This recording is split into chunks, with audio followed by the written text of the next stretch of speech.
Alors, je t'ai raconté comment j'ai fait pour survivre quand j'étais partie en voyage à Cuba, 2 mois, et on a volé mes affaires, on a volé tout l'argent que j'avais, et j'ai dû rester là-bas comme ça. Donc, bienvenue, et beauté divine, c'est Amie. Et en fait, c'est un nouveau épisode de ma playlist du mardi où je partage mes petits miracles vécus, que c'est aussi une façon de te faire réfléchir aux miracles qu'il y a dans ta vie et qu'on partage de la gratitude et qu'on revoit les histoires d'une autre façon, en fait, qu'on focalise sur les possibilités même quand ça a l'air pas possible et non pas juste sur les idées qu'on a déjà conçues. Alors, je vais te raconter ce qui s'est passé quand je suis partie à Cuba, du coup, en 2019. J'étais partie pour faire une sorte de retraite spirituelle parce que j'avais commencé à entendre des choses, voir des choses. Bon, avant, j'avais déjà quelques petites expériences comme ça, mais là, c'était vraiment hyper intense et surtout, c'était pas du tout en lien avec mes croyances de base. Donc, il allait vraiment avoir des choses que je me demandais si j'étais devenue folle et que peut-être j'étais, voilà quoi, sur le stress et que j'avais besoin de me détendre, de partir un peu. En plus, c'était une possibilité pour moi d'être toute seule, parce que j'étais jamais partie toute seule. Chaque fois, c'était avec plein de gens, au minimum une personne, une copine ou quoi. Donc là, je m'étais dit que ça allait être une façon d'être, voilà, de gagner en confiance. Bon, c'était pas hyper difficile, c'était dans un pays où on parle espagnol. Je parle espagnol. En plus, c'était, il y a un truc entre latinos, en fait. On se sent en famille à la maison. Donc, j'allais partir à Cuba, mais c'était un peu comme si je savais que j'avais pas beaucoup de risques. Et d'ailleurs, j'avais vu que c'était un endroit très sûr et tout ça, donc pour moi, j'étais rassurée. Sauf qu'en arrivant à Cuba, il s'est passé plein de choses hyper bizarres et spirituelles. J'ai raconté dans d'autres sortes de vidéos. Et justement, c'est là-bas que je commençais à me rendre compte que le mal existait, que les démons existaient, et tous ces genres de choses que je niais avant, en fait. Je me disais que tout ça, c'était des inventions chrétiennes, des manipulations des masses ou des choses comme ça. Bah là, j'ai appris que non. Et en fait, quand j'étais arrivée à Cuba, j'étais arrivée à La Habana, euh, Havane, parce que du coup, l'avion, bah, l'aéroport et tout ça, c'est là. Donc, j'avais pris quelques jours d'Airbnb. Avant de partir, en fait, j'avais pris quelques jours d'Airbnb à La Havane, près de l'aéroport, et après, à un autre quartier de La Havane pour le retour, en fait. Et le truc, c'est que j'ai resté 2 mois, donc j'avais pris quelques jours dans une maison, dans un quartier, et quelques jours dans un autre quartier pour faire un peu le tour, mais on va dire, il y avait 1 mois et demi à peu près au plus que j'avais rien prévu. Et quand j'étais là-bas, bah, quand j'étais à La Havane et que s'est passé des choses bizarres et spirituelles, que c'est pas le sujet, mais voilà quoi, que je commençais à vraiment paniquer et je me suis dit, mince, soit je deviens folle, soit il y a vraiment un truc et que c'est pas bon, quoi. Donc il faut, je sais pas, il fallait que que je parte. Et normalement, quand je pars pour me retrouver, enfin, quand je partais souvent, c'était à la plage, donc voilà. Je me suis dit, en plus, on est aux Caraïbes, les plages sont magnifiques, je vais aller méditer avec mes petits carnets des notes à la plage. Et du coup, voilà, je suis partie à la plage là-bas, magnifique, paradisiaque, tranquille. J'ai pris aussi un Airbnb là-bas. Et tout le monde disait la même chose, que c'est hyper sûr, qu'il n'y a aucun risque, aucun problème, machin. Donc, moi, peu importe le voyage que je fais, je laisse tout le temps le, l'argent de côté pour rentrer du taxi, quoi. Si jamais j'ai besoin d'un taxi pour aller à l'aéroport, je le laisse toujours à l'hôtel ou un truc comme ça, un endroit protégé, parce que je me dis, voilà, au moins pour rentrer chez moi, j'ai. Et après, le reste, ben, voilà, quoi. Comme on m'avait dit, c'était hyper sûr et tout, bah, je l'avais avec moi. Qu'en fait, c'était pas énormément de choses. J'avais quelques monnaies que j'avais pris là-bas, que du coup, c'est du cook. Donc, c'est équivalent de l'euro pratiquement. En fait, il y a deux monnaies à Cuba. Il y a la monnaie des Cubains, donc c'est très bas pour les gens qui habitent là-bas. Ils ont le droit d'acheter des choses à un prix euh, bas, quoi. On va dire bas. Pour eux, c'est pas bas, mais comparé à l'euro, oui. Et, mais c'est seulement eux qui peuvent acheter. Et en plus, il y a des quantités maximales. Et c'est très peu, en fait. C'est vraiment chaque famille, chaque personne a le droit à quelque chose. C'est rien, en fait. En France, personne n'aurait survécu à Cuba. Même moi, je n'avais marre, en fait. Tu vas, même si tu as l'argent et tu veux acheter des choses, il n'y en a pas, tout est vide. Et bref, en fait, bah, moi, j'avais quelques cooks, donc j'avais changé. euh, En fait, avant aussi, quand je partais en voyage, je faisais le planning de combien je pouvais dépenser par jour, on va dire, en nourriture, des choses comme ça, et j'ai essayé de m'y tenir. Comme ça, si j'ai dépensé moins, bah, je pouvais le dépenser autrement, mais je faisais toujours le calcul. Et donc, j'avais déjà pris l'argent en cuc pour la semaine, pour des choses comme ça. Et normalement, je prenais, voilà, un petit démarche, mais pas non plus, j'étais pas non plus plein d'argent juste assez pour manger. Et si jamais il y avait des transports ou quoi, j'avais ma carte bancaire. Bref, les trucs, c'est que quand j'étais à la plage, là, du coup, euh, ben, ce qui s'est passé, c'est que j'avais déplacé de l'argent, donc j'ai déplacé pour une semaine en avance. Et en plus, c'était pas du tout prévu. C'est parce que je m'étais fait des amis, que eux, ils allaient déplacer. Je m'étais dit, bon, je vais profiter que je suis avec eux, je vais le faire aussi en avance. Donc, j'avais déplacé, j'avais laissé quelques argents dans la maison où j'étais. Et le reste, comme d'habitude, en fait, dans mon porte-monnaie. Et surtout qu'en fait, on prenait beaucoup des taxis. Les taxis, ils font exprès de faire payer plus pour les touristes. Et surtout qu'on n'avait pas le choix, en fait, parce que là-bas, bon, déjà, ça tape le soleil. Tu vas pas rester dehors. Et, euh, et voilà, quoi. Et c'était assez grand, assez loin des tout, donc on n'avait pas trop le choix. Et bref, le truc, c'est que je me suis endormie à la plage avec mes affaires et tout. Et quand je me suis réveillée, ben, il n'y avait plus rien. Et quand je dis il n'y avait plus rien, même mes tongs, on me les a volés. Donc, ok, j'avais quand même en tête le chemin pour rentrer. En fait, non, il n'y avait pas tout parce que j'avais quand même gardé mon portable sur moi. Avant de dormir, en fait, j'avais mis sur ma tête mon portable et tout ça, mais sinon, toutes les autres choses avaient disparu. Donc, tout en fait. Il y avait quand même mon porte-monnaie qui était resté avec mes documents et tout, mais il n'avait pas l'argent, il n'avait pas la carte bancaire. Il faut pas dire qu'il n'avait pas d'argent.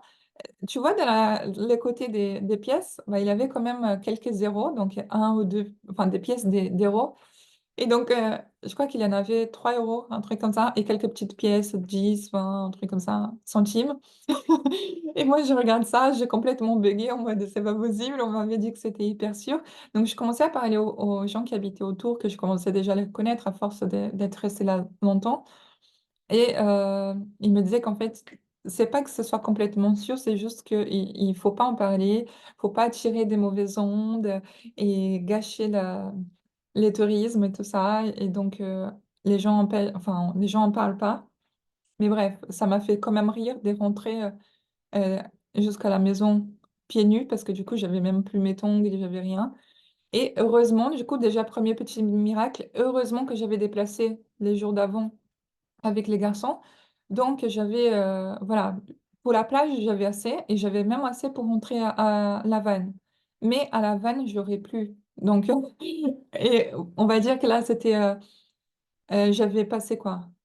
Plus d'un mois déjà, on m'a volé. Il restait quelques jours là pour rentrer et pour aller à Paris et on m'a volé. Donc j'avais déplacé avant, donc je pouvais rentrer à La Havane. Et quand je suis allée à La Havane, bah, j'avais plus assez. Mais j'essayais d'en parler avec les gens qui j'avais loué l'Airbnb. Et je leur ai dit que quand je serais à Paris, bah, parce que là-bas, il n'y a pas Internet, Cuba, c'est affreux, il faut acheter des sortes de cartes et tout ça. Et c'est que dans des endroits précis. Et du coup, vu que j'avais plus d'argent, je pouvais pas prendre Internet et rajouter sur Airbnb. Mais du coup, je leur ai dit que dès que je serai à Paris, j'enverrai de l'argent en plus. Ou alors, s'ils pouvaient me prêter quelque chose pour que je demande voilà, que quelqu'un le fasse. Mais ils ont dit non, t'inquiète, tu peux manger avec moi. Donc, enfin, avec nous. Donc, quelques jours, oui, j'ai mangé avec les gens de la maison. Donc là, j'étais hyper contente. Sauf qu'il y a un moment, tu commences à te sentir mal à l'aise, tu vois. Et sans famille, et t'es là en mode, ok, je suis en train de manger gratos. Et c'était pas prévu, en fait. C'était une sorte d'hôtel. Enfin, c'est pas un hôtel, c'était une maison. Sauf qu'il y avait plein de chambres. Et normalement, les gens, ils sont juste dans les chambres, ils partent. Et moi, je venais là dans leur cuisine, alors que c'était pas une cuisine accessible à tous. Il fallait monter un étage qui est pour eux, en fait. Et bref, le truc, c'est que je me sentais un peu mal à l'aise, mais en même temps, je me disais, bon, j'ai pas le choix, dans quelques jours, de toute façon, je vais partir. Ou sinon, j'essaye de trouver quelque chose qui accepte l'euro. Donc, je suis allée me balader, je me réveillais le matin et je me disais, il suffit que je trouve du pain, et je mangerai du pain ou un truc comme ça, ou du riz. Enfin, enfin, j'étais pas à l'aise d'aller cuisiner, d'aller en cuisine, mais je me disais, si je trouve quelque chose, c'est mieux que des... J'ai proposé aussi de leur donner l'euro, mais bref, de toute façon, je me suis réveillée, on se levait tôt, il faisait chaud, et je me suis dit, vas-y, je vais trouver un endroit avec de l'argent, enfin, qui accepte mon argent. Et ils verront de toute façon que l'euro, c'est plus que leur monnaie, donc ça les intéresse. Et en fait, non, parce que voilà, pour l'échanger, ils n'ont pas le droit et tout, je sais pas, trop compliqué. Donc, je commençais à perdre un peu l'espoir et à me demander ce que j'allais faire en fait. Et je commençais à me dire, bon, en fait, c'est surtout parce que je crois qu'il restait 2, 3 jours. Sauf que les gens qui étaient à la maison et qui faisaient à manger et tout, bah, ils étaient plus là. Je sais pas pourquoi, je sais pas s'ils en ont eu marre de moi ou quoi. Mais chaque fois, ils étaient plus là à l'heure de manger et tout. Donc, je commençais à me dire, soit c'est parce que j'ai jeûné, peut-être aussi, voilà, quoi, j'ai pensé comme ça. Donc, c'est normal que je sois mal à l'aise. Et, euh, et bref, de toute façon, je commençais à avoir faim, quoi. Donc, j'ai trouvé une dame dans une église une fois qui m'a donné à manger. Enfin, moi, je l'avais fait une troc. Et après, ce qui s'est passé, c'est que j'avais trouvé une pièce des cooks dans ma chambre. Et comme j'avais l'argent du taxi, j'avais gardé 30 cooks, je crois. Et je me suis dit, bon, je peux utiliser, normalement c'est 30 35 € pour les taxis, mais je veux dire, bon, tu me fais moins cher et normalement ils font à 30, c'est ce que m'avait dit. Sauf que là, je me suis dit, bon, peut-être que si j'ai la chance, ils me feront à 25. Donc je me suis dit, je vais prendre 5 et je vais manger, quoi. Et donc j'ai cherché à manger, trop bien, trop contente. Et j'avais acheté des petits trucs pas chers, ce qu'il y avait en fait, vu qu'il n'avait pas trop le choix. Et en fait, voilà, c'était arrivé presque un jour, un jour ou 2 jours.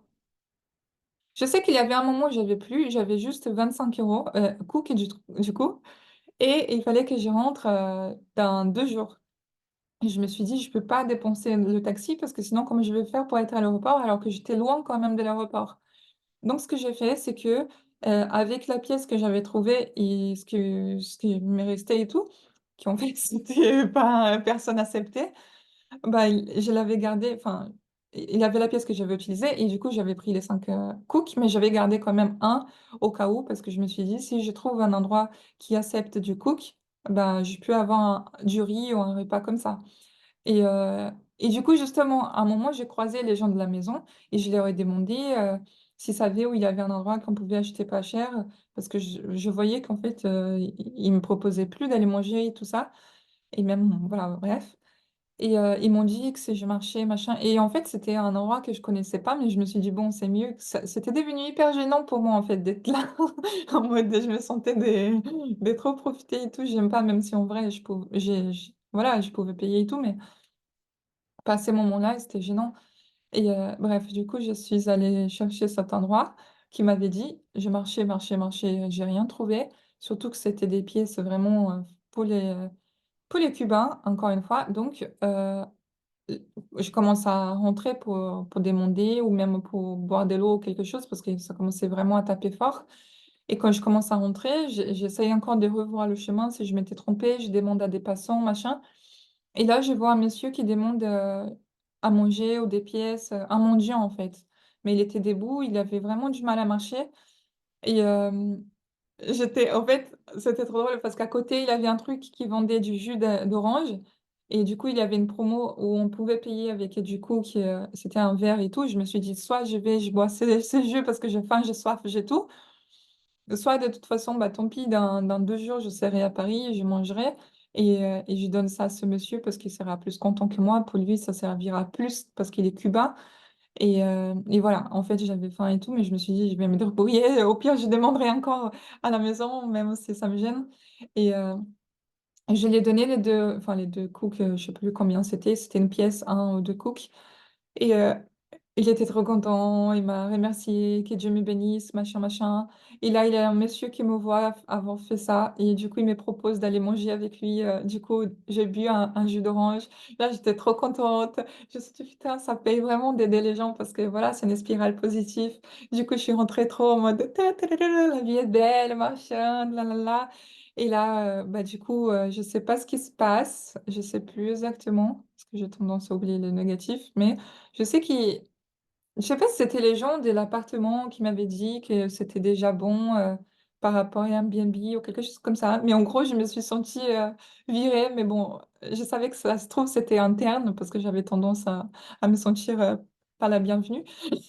Et du coup, je me suis dit, bon, peut-être que je vais essayer de rentrer. Là, j'ai assez mangé et voilà, je reste focus d'un 48 heures, peut-être moins maintenant, 36, un truc comme ça. J'essaierai déjà dans l'avion et tout.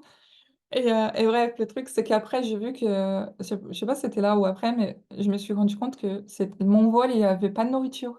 Je sais pas comment c'est possible, mais genre, on voyage hyper longtemps et on mange pas. Mais ok, quand j'ai vu ça, j'ai commencé à paniquer en mode, ok, comment je vais faire pour pas manger? C'est quoi ce vol qui n'a pas... Ok, c'était un tarif hyper bas, je l'avais pris en dernier moment et tout, mais à manger, quoi. Et du coup, je commençais à paniquer, mais je me suis dit: «Non, ça va, on a bien vu que qu'on arrive à faire des choses bien et tout». Mais je commençais à hésiter parce que je me suis dit: «Bon, oui, j'ai donné à un monsieur, donc il a eu un retour, mais là, j'ai plus rien à offrir. Qu'est-ce que je vais faire?»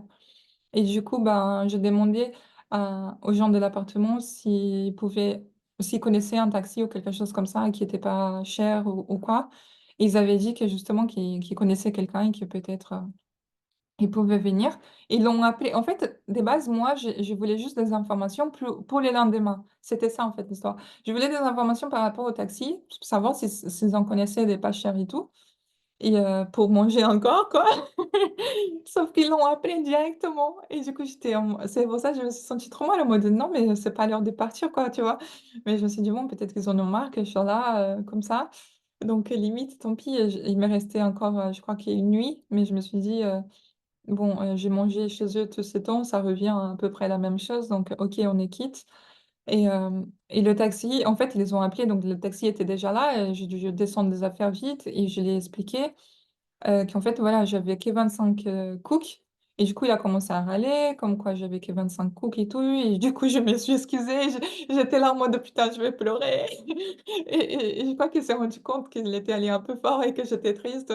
Il a dit non, non, il faut pas, machin, tu sais, les Cubains, on est joyeux, on se plaint pas, ça va aller, 25 c'est bien et tout. Et j'étais non, mais tu sais, je fais pas exprès, on m'a volé et tout. Il a dit quoi, machin. Et on commence à parler. Et, euh, et après, je sais pas, la conversation était partie sur d'autres sujets et on a enfin, j'ai complètement oublié qu'on m'avait volé, que j'avais pas l'argent et que j'allais être plus d'un jour à l'aéroport. Et bref, j'étais là-bas en train de m'amuser avec lui. On chantait des chansons et on disait, voilà, on profite de ce qu'il y a. On parlait des choses. Même il a commencé à faire le tchatcheur en mode, ah, mais si tu restes ici, si tu m'épouses, machin, et moi, ouais, nanana. Et, ou alors si je viens avec toi, machin, bref. Et moi, oui, oui, oui, bien sûr. Et, euh, et à la fin, je dis, ah, merci beaucoup, c'était très agréable. Le voyage était passé, voilà, super cool. Et il m'a dit non, mais franchement, tiens, juste pour 20 parce que c'était positif pour moi aussi, machin. Et il m'a donné 5 cooks. Et du coup, j'étais trop contente. En mode, oh, merci, machin. Et il y a pour que tu partes avec une bonne image des Cuba et pour que tu essayes d'acheter quelque chose à l'aéroport pour 5 cooks. Pour manger, déjà, ça va être un défi, mais voilà, c'est ce que je peux faire et tout. J'étais trop contente, vraiment, en mode, encore, ça me sourit. Merci Dieu, merci, merci, merci la vie, machin. Et je vais à l'aéroport, j'ai merde de faim, donc j'achète un truc, mais à l'aéroport, tu sais, c'est assez cher. Donc, je crois que j'avais eu un truc, juste un pain, il n'y avait rien d'autre avec. Mais j'étais contente en mode, ok, maintenant je vais essayer de dormir, comme ça, quand je me réveillerai, ce sera le vol, et comme ça, je dormirai encore et je mangerai à Paris. J'essayais de pas trop manger, penser à la nourriture. Et du coup, quand j'étais en train de dormir, il y a des gens qui se sont assis à côté. Et j'étais en mode OK. Enfin, j'essayais de dormir, mais j'arrivais pas. Il était pleine journée avec une chaleur impossible. Tu as du mal à respirer et il s'assoit à côté. Et du coup, je commence à regarder et je vois que c'est une famille, en fait, voilà, basique. Mère, père, fils. Le fils, il avait à peu près mon âge et il ressemblait énormément à... comment il s'appelle? Ah, j'ai oublié. C'était trop drôle, Maluma. Et c'était trop drôle parce que justement, à l'époque, je faisais trop mode, ah, Maluma, il est trop beau avec la tête rasée, machin. Et on faisait des blagues comme quoi j'allais trouver Maluma, machin. Et du coup, il était pareil, vraiment les sosies. Et c'était trop marrant parce qu'en fait, moi, je disais, ah, comme de par hasard, genre, j'ai rencontré Maluma à l'aéroport. Ok, quel rapport, mais c'était drôle. Et j'étais contente en train de me faire des blagues internes et tout, et de snap. Et d'un coup, Maluma, enfin, il part aux toilettes, je sais pas, avec son père, je sais pas, ou il part où. Et sa mère vient me parler, elle me dit, ah, en fait, on s'est posé là parce que mon fils, il te trouve très belle, machin. J'étais là en mode, quoi? Et surtout que j'avais les cheveux courts, c'était moi, je sais pas, j'étais là en mode, comment il peut trouver ça belle? Mais bref, le truc, c'est qu'après, il est venu. Et j'étais hyper timide. Et du coup, lui aussi, on était là en mode, ok, c'est gênant. Et le père, il a dit, ah, du coup, ça y est, tu lui as parlé, alors, ça t'intéresse, machin. Et j'étais en mode encore plus timide. Et ils ont dit, non, mais t'inquiète, on a senti que t'étais bien, toi aussi, t'as eu le vol déplacé et tout. Et moi, je commence à raconter, non, c'est juste qu'on m'a volé, du coup, machin, je commence à raconter ma vie. Et, euh, et du coup, le père du... En fait, eux, ils habitent à Miami, sauf qu'ils sont cubains. Et à Miami, ils ont une sorte de... Il y a un qui a un centre commercial, le père, et le frère du Maluma. Et il avait une sorte de truc hospitalier, privé, machin. Donc bref, ils étaient hyper blindés. Et du coup, il a dit, non, mais c'est pas possible, il était là, il t'a pas d'argent et tout. Il commence à me donner tout ce qu'il avait en pesos et en cook. D'ailleurs, je gardais un comme souvenir. Et il m'a donné, je sais pas, plus de 300. Et j'étais là, non, non, non, s'il te plaît, hein. C'est bon, c'est bon. Et il disait non, parce que pour nous, ça, c'est rien. Et d'ailleurs, si tu veux venir à Miami avec nous, nana. Et ça commençait à partir au mode, ah là là. Même lui, il commence à dire, oh, tu montes les marches comme moi, c'est peut-être un truc pour qu'on soit ensemble et tout. Et moi, ouais, c'est quoi ça? Et en fait, bah, on est monté acheter à manger ensemble, c'était très mignon, mais tu vois, c'est les Latinos, tout de suite, il était là en mode, ah, mi amor, mon bébé, mon amour et tout. J'étais en mode, mec, on vient de se rencontrer. Et après, bon, il y a quelques jours que j'hésitais, enfin, quelques jours, non, quand j'étais dans l'avion, j'étais en mode, est-ce que je reviens et je vais à Miami ou non? Et bon, après, voilà, j'étais toujours dans mes... Alors, j'avais plus de batterie à la fin, donc ça s'est coupé. Mais en gros, voilà quoi. Ça s'est réglé. J'avais même beaucoup trop. Et bon, j'essayais de rendre un peu parce que j'étais gênée. Mais en fait, je pense que c'est ça aussi. Je m'inquiétais pas. Je me disais de toute façon, c'est que une phase. Et très vite, je serai chez moi et je pourrais régler ça. Donc, j'étais pas focalisée sur le problème. J'étais en train de profiter du moment et des rencontres que je faisais, et des souvenirs. Et j'étais pas, voilà, je pense que c'est ça qui est important aussi, en fait. J'étais dans la gratitude malgré tout. Et je me rendais compte que même si là, j'ai manqué, bah, il y avait des gens qui manquaient encore plus que moi, à point de voler. Ou même eux, dans leurs jours de tous les jours, en fait, ils vivent dans la pauvreté. Alors qu'ici, même si jamais on n'est pas hyper riche ou quoi, bah quand même, on arrive à s'en sortir. Il y a plein de possibilités, opportunités. Et j'ai vraiment senti comme si, voilà, Dieu prenait soin de moi et qu'il me disait qu'il ne fallait pas que je vise si bas, qu'il avait énormément d'opportunités, en fait, voilà, que tout était abondance dans la nature. Donc, je suis sûre que tu as plein de moments aussi où il t'a donné en abondance, où tu as fait quelque chose et que tu as eu du retour. Et bah voilà, je t'invite à t'en rappeler oui, à partager si tu veux. Et voilà, c'est avec amour. Tina.